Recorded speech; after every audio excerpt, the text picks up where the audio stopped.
Hello, friends, and welcome to another installment of God Talks with Reverend Goodwin. Tonight, we have the opportunity of spending some time with the Dawn Hammond, who serves affectionately as our Chief Financial Officer, though she has a better, more fancy and classier title, but also really walks through the governance of our board. And really, I mean, what I've been grateful in this newness of being a conference minister is for Don, who knows where all of the skeletons and everything else is after many, many years of service in the historic Massachusetts conference, but now in the Southern New England conference. So hello, Don. Thank you for being a part of this conversation and sharing a little bit about yourself, but I think also helping the overall conference get to know you a little bit better. How are you?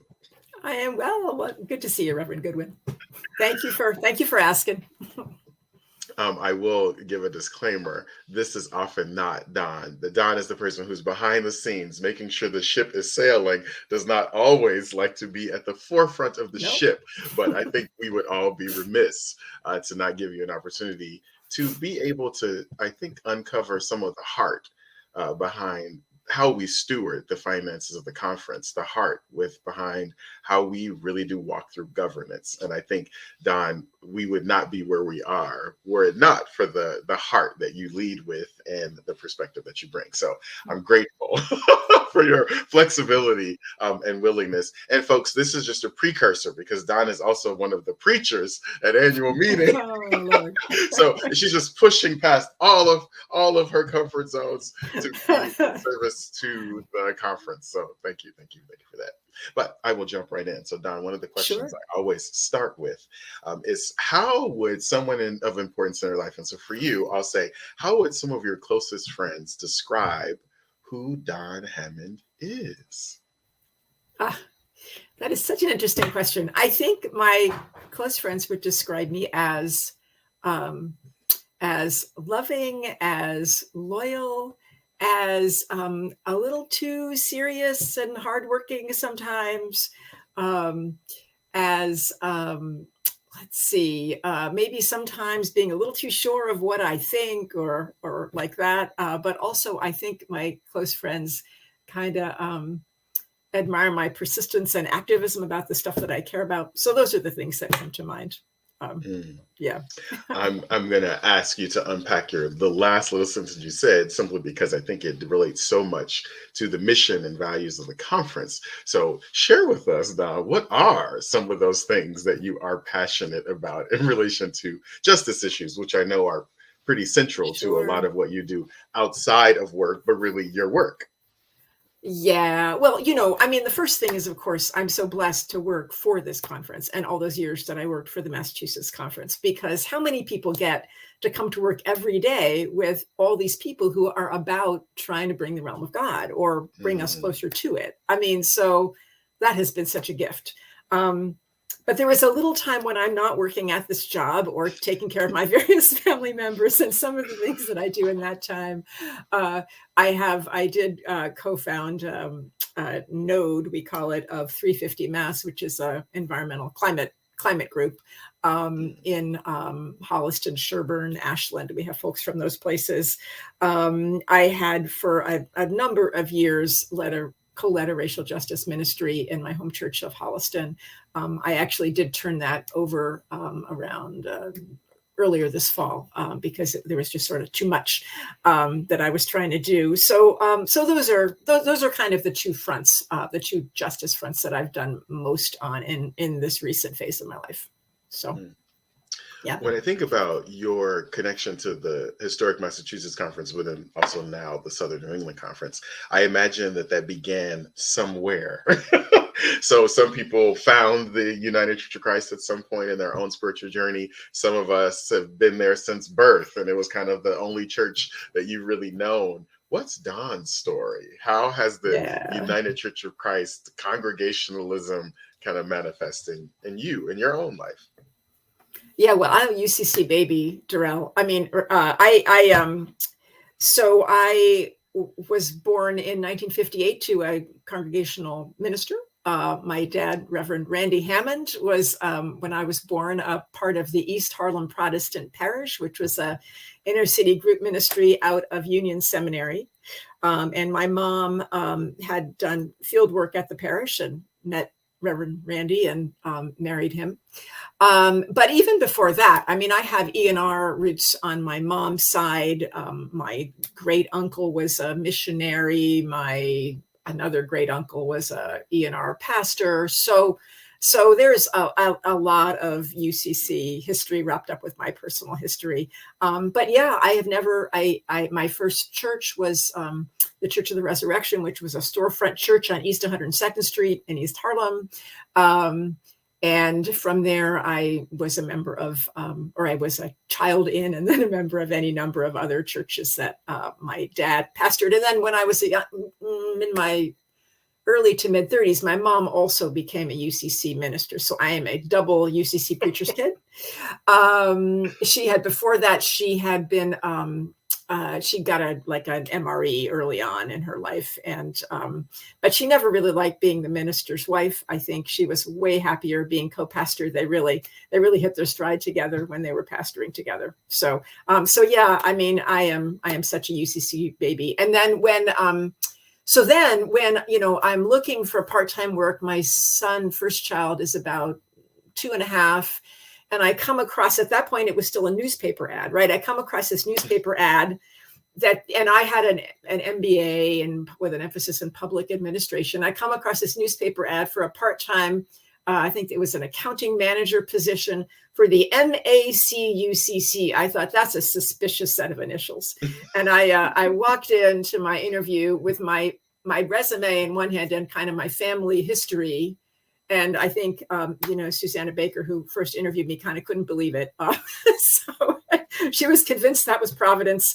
But it was just, I actually didn't know much about UCC conferences at the time. It was very cool to learn, like, oh, this is how, these congregations work together. And this is when my dad went off to those association meetings, what he was talking about. And so it was a really lovely convergence. Yeah, that's how I got first to the UCC and then into to staffing at the Massachusetts conference. Yeah, I'm curious about. So here's Dawn in her own formation.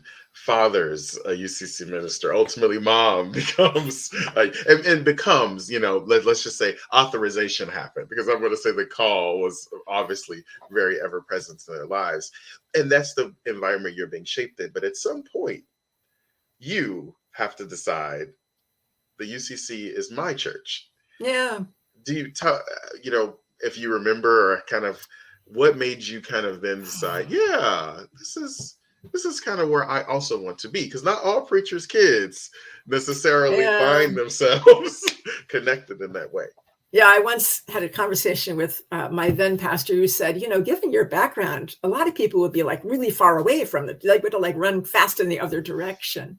But I don't know. That's a really interesting question, Reverend Goodwin. I mean, I think there was something very, very compelling about my earliest church experience in the UCC. I mean, I was in this community that was all about justice. There were these adults around me who were cleaning up vacant lots and working for tenants' rights and for like lobbying for drug rehab and working for, at that point, it was like better police protection in the neighborhood. And somehow,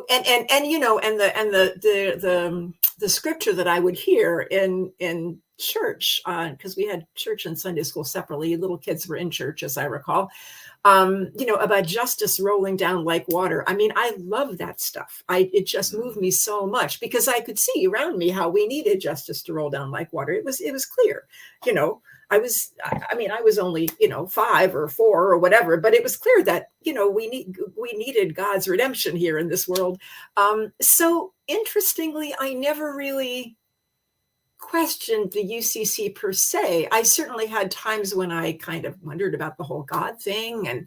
But I never thought, gee, I wonder if I wouldn't rather be a Catholic or a Methodist or a Quaker. I mean, that like, it was pretty clear. And my dad, actually, I remember asking him questions as a young teen about different religions. And he said, well, the analogy he used was this kind of like citizenship. Like, you're born into a country. You might decide to become a citizen of another country, but you're born into one, and you kind of take it from there. And that made a certain sense to me. And I guess I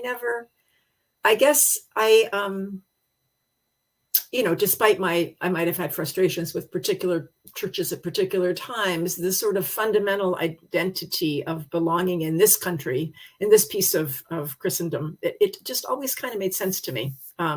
I think because I was so rooted to begin with. And I continue to encounter people doing that amazing work, like with a passion for, that line in the Lord's Prayer, thy kingdom come, thy will be done on earth as it is in heaven.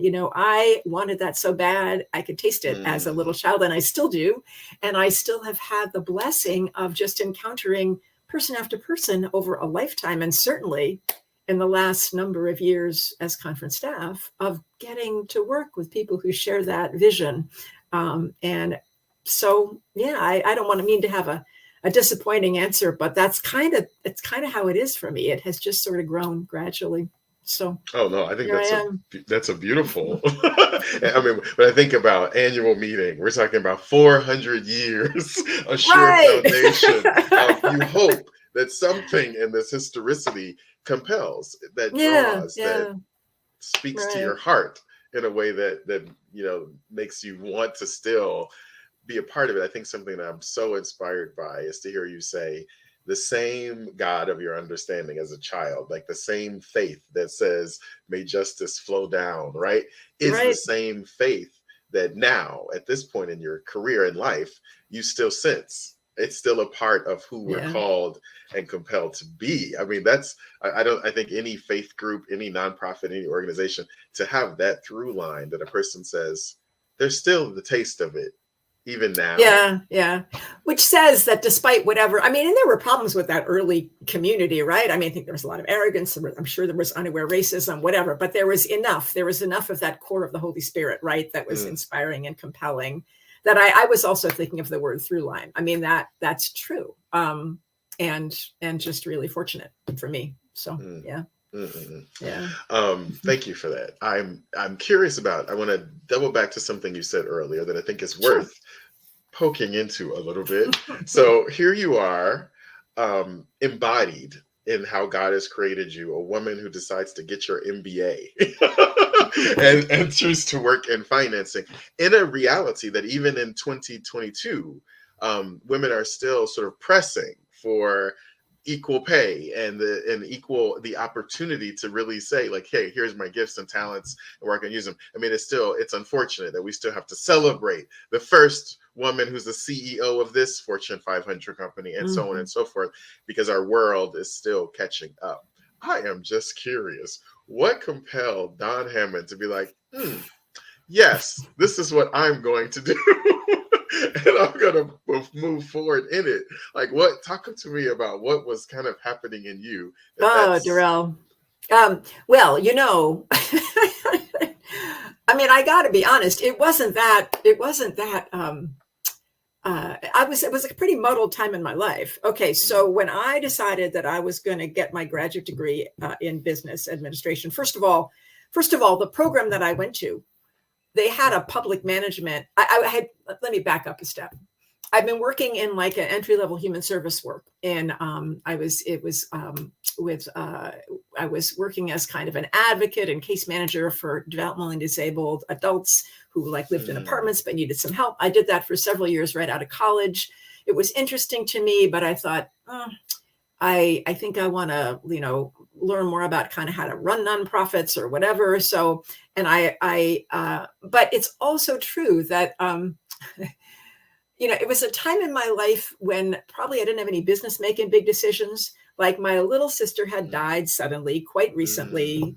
My household that I had been living in was kind of breaking up for various reasons. People were going in various places. I needed to do something.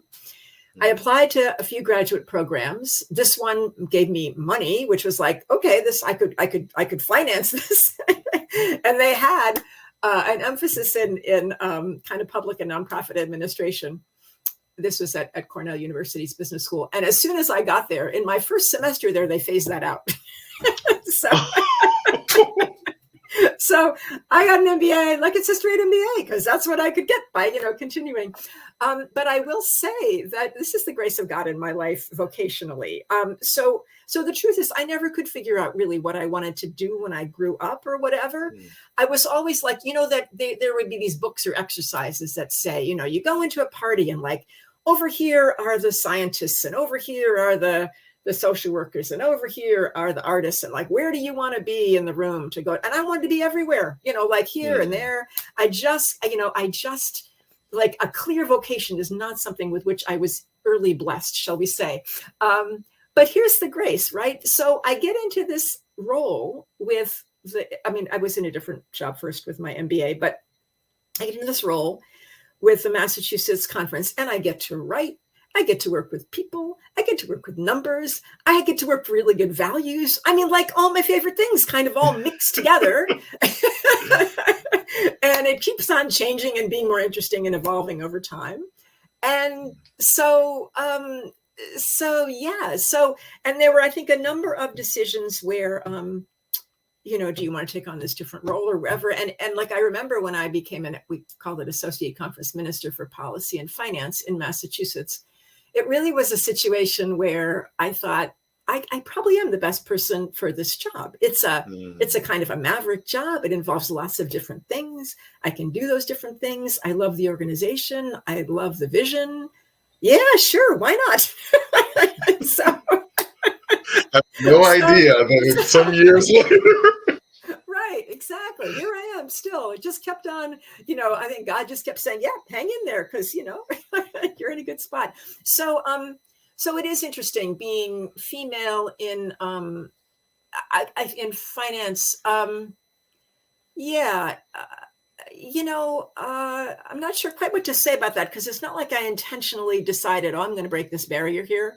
But I noticed that what has been interesting is that, and this was true in my other jobs with my MBA too, the fact that I could be a person who, and this may or may not have to do with being female, but it might, who could think in those financial ways and handle the mathematics, not that it's that sophisticated, and kind of think in use those skills, and also really connect well with people and understand the kind of interpersonal dynamics in the organization. And I remember my very first job, it was my job to like collect money people owed on the phone bill. So, I would walk in, chat, and warmly insist that people pay their $8.95, and I could do that. So whatever of that is personal versus being acculturated as female, I don't know, but there's some kind of, I do think that the way I approach the work is informed by, how could it not be, by my identity as somebody raised as a woman, as a girl and a woman. So, yeah. Yeah. Well, I'm irrespective of how it all came to be. Happy are we, as now the Southern Women Conference, that you still found those ways to say yes. I think that every opportunity could have been one that you went, no, but somehow you found the space in you to sort of say yes. And so my next question is kind of attached to that, and it's a big question, so you can just answer a piece of it. But sure. I'm curious, in this journey of the first role you had in the historic Massachusetts conference to now the Southern New England Conference, right? This combination of Massachusetts, Rhode Island, and Connecticut. You have this tenure of sort of seeing conference. And so I'm curious, what are some of the things, if there are just a couple, that you think, like, for the time I have been in service, this thing has continued. Like, I've sort of seen it similar, like that 5-year-old who hears the scripture, who sees it today. And then what are some things that you might say, wow, in the years that I've been here, this has changed, like, significantly. So in many ways, I'm asking you for a theological reflection of change, but I'm just curious if you had a couple of quick ones that were kind of at top of mind. Yeah, that's interesting. Well, certainly a through line has been the faithfulness and commitment and earnest effort of the folks that I work with, right? I've worked, I've worked for a number of conference ministers, each of whom has been an amazing person to get to support, back, work with, learn from. But also all my colleagues have been just remarkable in terms of the caring and the hardworkingness and the diligence. And also for the last 20 years or so, I've gotten to work with our boards of directors. Again, amazing human beings, who are giving all this volunteer time to try to help God, to try to make God's love and justice real, to try to figure out how we help congregations live the love and justice of Jesus. So I think that is a real through line, and a challenging through line is always, how do we come up with the resources to do what we want to do? If our goal is really to how can I say, if our goal is transformation of society, then there's no limit to how many resources we could use if we had them, right? So how do we figure out where to focus and what we're really, what's the piece that we're really called to carry out as a conference. So those are both a positive and a challenging sort of consistent. Those are challenging and good consistent themes. Now, in terms of what's changed, so much has changed too. I mean, a really obvious one is the way we try to connect and communicate, right? So, when I started working for the Massachusetts conference, there was that newspaper that went out every couple of weeks that had like national news and conference news, depending on which page you were looking at. And I was, and we had I think we had just gotten I think the organization had just gotten like a desktop computer. So how we keep track of finance has completely changed, right? That the old punch card computer was still sitting there in the middle of the business office. I didn't know how to use it, but that was, the company had graduated from that just within the past couple of years. So, so much has changed in terms of the tools that we use, both in terms of to operate and to communicate. And of course, our most recent round of change with that has been, how do we learn to do almost everything virtually for a couple of years? And now how do we learn to do things in combination hybrid ways that are really as accessible as we can make them?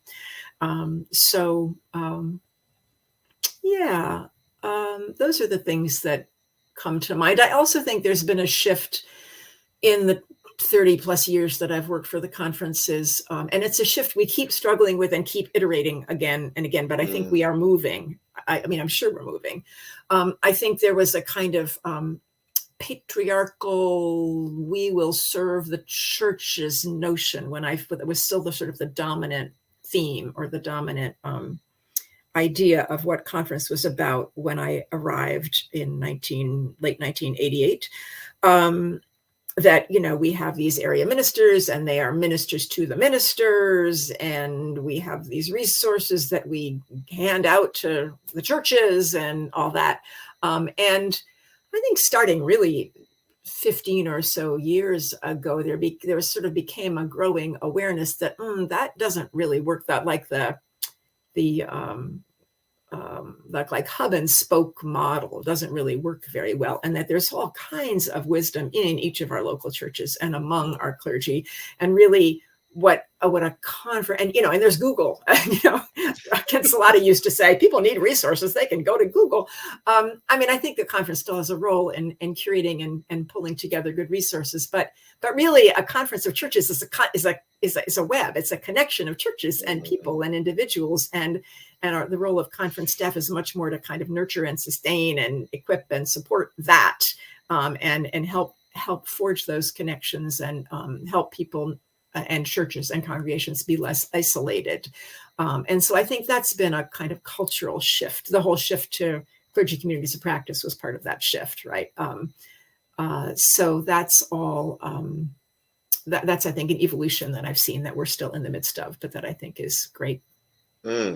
Actually, thank you for that. But I both of both of those reflections, I think, help to kind of situate us. My final question for you, Dawn, is you have, it seems, and I've experienced it, but I'm saying from your words, a spirituality of depth. like that's been curated over your entire life. And then you have this role, which could be, depending on the person, fairly black and white, like, the numbers and the rules and the governance and everything. And somehow I've experienced you really bring the fullness of your spirituality into the black and white of the numbers and the resources and the bottom line of bills that need to be paid and money that needs to be fundraised and all of that. Say a word or two about how for you as a person you've found the intersection, or as the pension boards would say, of faith and finance. Faith and finance. Well, I mean, two things come to mind. One is like, we need resources to manifest the faith. I don't think there's a conflict there. But I think it's about, keeping the vision in mind or the end in mind. I mean, and it's also about the relationship. So for example, I experience the boards and committees that I get to work with as places where the Holy Spirit is lively and engaged and engaging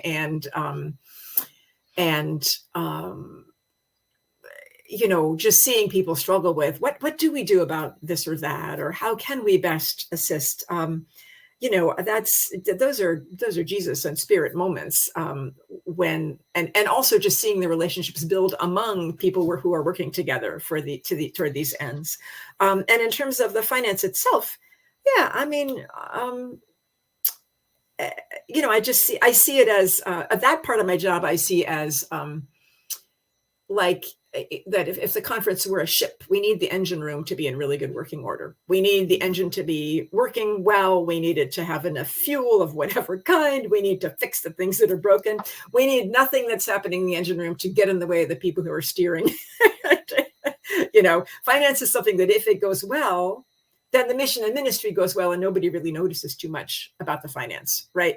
And that's kind of my goal about that, to have infrastructure that supports the work of the folks who are out there with the clergy and the churches, and that supports you all so well that you don't really necessarily notice, that if it goes well, it's kind of part of the background. So I think that's faithful work, and I at any given day, it's sort of a matter of, God help me to put one foot in front of the other, and whatever has to get done today, help me do it as well as I can. So yeah, that's an interesting question.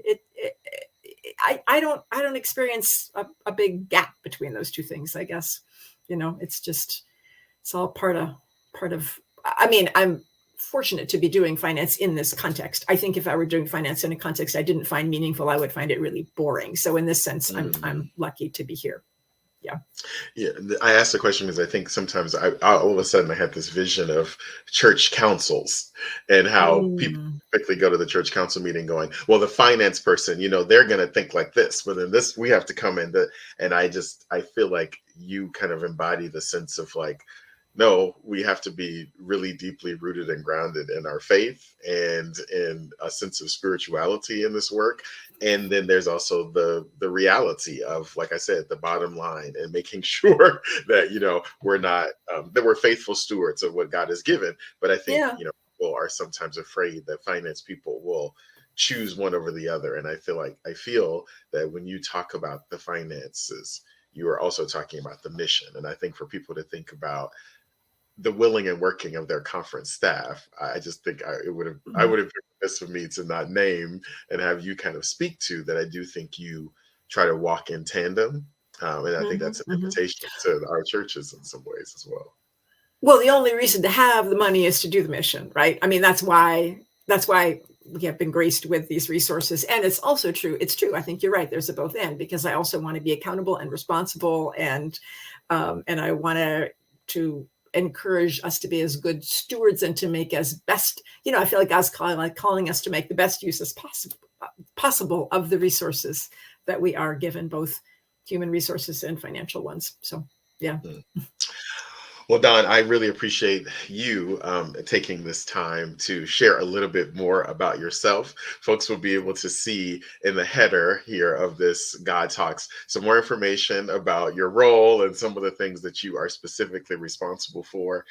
Opportunities like God Talks and so many other innovations in our conference really are made possible through the Phyllis Wheatley Innovation Fund, which helps us have innovations like the StreamYard that we're using right now. So we continue to encourage people to invest in the conference from there. Don, I always end God Talks with offering a word of encouragement or a blessing to the person who is being interviewed. Oh, And when I was thinking about you, I actually thought more of it's kind of a blessing, maybe, but it's more of a word of thanks. I think to begin something new with so much historicity of time and intention, to go from servicing really one conference, then starting to help with the other one, but then taking on all three historic conferences, trying to make some semblance of how we might move forward together thoughtfully and coherently. I just want to name publicly has not been a small feat. And yet, somehow, in some way, you find yourself showing up to work on days that you should be here and on days that you shouldn't to faithfully walk forward. And I personally thank you, but know that the mission and vision of who the Southern New England Conference has been called into being to be couldn't be without your faithfulness. And you're a part of this bridge building. And I often joke with you, I know that your parents, in some ways, accepted a formal call to authorize ministry in the United Church of Christ. But I truly believe that there is a call on each and every one of our lives. And I hope that as you reflect on your journey in the Southern New England Conference and in conference life so far, you know that this has been far more than a job. But I oh experience yeah.